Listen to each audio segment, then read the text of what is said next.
शनि देव की उल्टी चाल शुरू। कन्या राशि का सुख चैन खत्म। जी हां दोस्तों, 13 जुलाई 2025 से ऐसा खगोलीय परिवर्तन शुरू हो गया है जो न सिर्फ आपके भाग्य को बल्कि आपके पूरे जीवन को हिला सकता है। आपको बता दें कि शनि देव ने अपनी उल्टी चाल शुरू कर दी है। जी हां, जैसे जैसे शनि देव की उल्टी चाल मीन राशि में गोचर करेगी, वैसे वैसे शनि देव की तीसरी दृष्टि और वक्रीय चाल आपको की ऊर्जा पर असर डालेगी। शनि देव का यह असर कन्या राशि की कुंडली के सप्तम भाव में होगा। यह समय व्यावसायिक साझेदारियों, विवाह और आपकी सार्वजनिक छवि को प्रभावित कर सकता है। रिश्तों में तनाव, अधूरे वादे और कर्मगत परीक्षाएं सामने आ सकती हैं। करियर और व्यापार से जुड़े मामलों में विलंब या रुकावटें पैदा कर सकती हैं। यह गोचर यह समझने का अवसर देता है कि वास्तविक साझेदारी और निष्ठा का क्या अर्थ है। कन्या राशि के लिए सप्तम भाव बाधक भाव माना जाता है। सप्तम भाव में स्थित पीड़ित शनि अवरोधों को बढ़ा सकते हैं। शनि देव वक्री अवस्था में आपकी राशि के सप्तम भाव से मीन राशि में गोचर करेंगे। यह भाव आपके लिए शादी, लॉन्ग टर्म रिलेशनशिप, पार्टनरशिप और कॉन्ट्रैक्ट से जुड़ी चीजों का है। अब शनि देव यहां थोड़ी रफ्तार धीमी करेंगे ताकि आप अपने रिश्तों में जिम्मेदारी, समझदारी और इमोशनल बैलेंस को लेकर थोड़ा गहराई से सोचें। इस समय पार्टनरशिप्स में पुराने अधूरे वादे, कर्ज जैसे कर्मिक बंधन या भावनात्मक उलझनें सामने आ सकती हैं। आपसे उम्मीद की जाएगी कि आप चीजों को परिपक्वता और धैर्य से संभालें। यह समय आपको यह समझाने आया है कि सच्चे रिश्ते और वफादारी असल में होते क्या हैं। ऐसे में आइए जानते हैं कि शनि का वक्री होने से कन्या राशि के जीवन पर क्या प्रभाव पड़ेगा।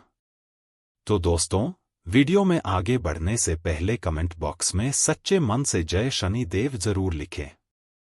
वीडियो को एक लाइक करें और वीडियो को अपने दोस्तों में शेयर करें।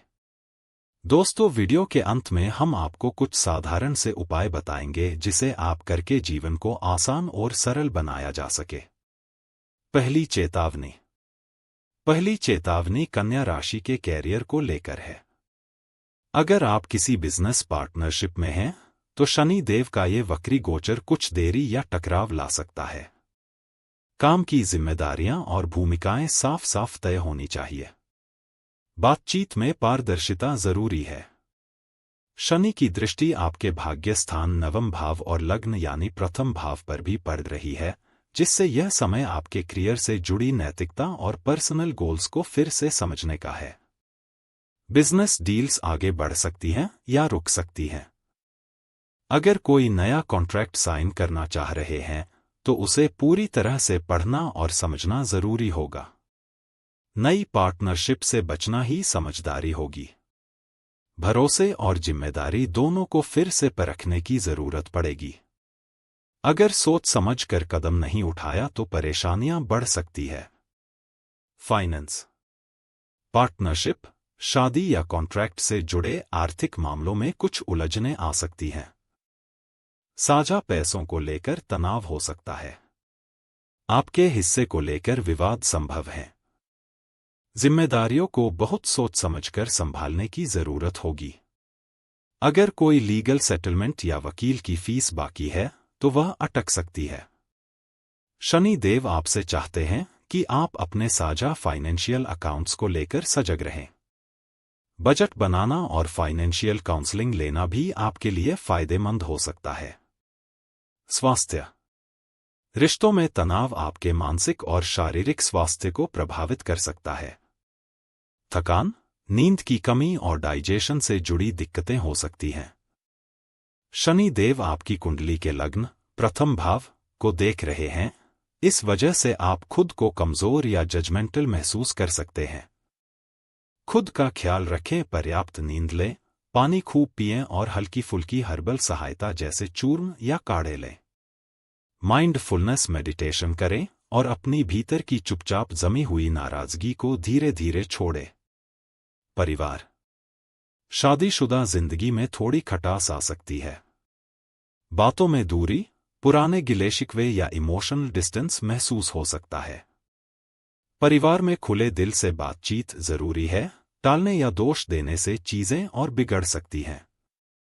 शादीशुदा जोड़ों को अपनी इमोशनल सीमाओं पर दोबारा विचार करना होगा।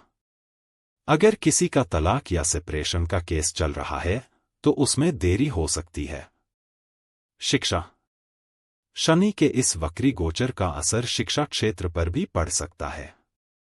खासकर कानून, काउंसलिंग, पब्लिक रिलेशन या मैनेजमेंट की पढ़ाई कर रहे छात्रों को ज्यादा मेहनत करनी पड़ेगी।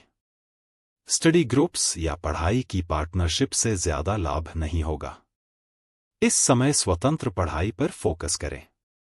किसी भी चर्चा में धैर्य से सुनना और समझदारी से जवाब देना जरूरी है। निष्कर्ष। शनि देव का वक्री होना आपकी कुंडली के सप्तम भाव में एक कर्मिक मोड़ लाएगा। यह समय रिश्तों को गहराई से समझने और समझौते की कला सीखने का है। लंबे समय के लिए यह आपको मजबूत बनाएगा, लेकिन इसके लिए आपको अपने मोह को तोड़ना होगा। यह यात्रा थोड़ी कठिन जरूर है, लेकिन आपके दिल को परिपक्व और शांत बनाएगी। उपाय। शनिवार को राजा दशरथ द्वारा रचित शनि स्तोत्र का पाठ करें। हर गुरुवार भगवान विष्णु को सफेद फूल अर्पित करें ताकि रिश्तों में शांति बनी रहे। रिश्तों में दोषारोपण से बचें। माफ करना और समझना सीखें। बुजुर्ग दंपत्तियों को कपड़े या भोजन दान करें। शनि देव की प्रतिमा पर तेल अभिषेक करें या काले तिल अर्पित करें।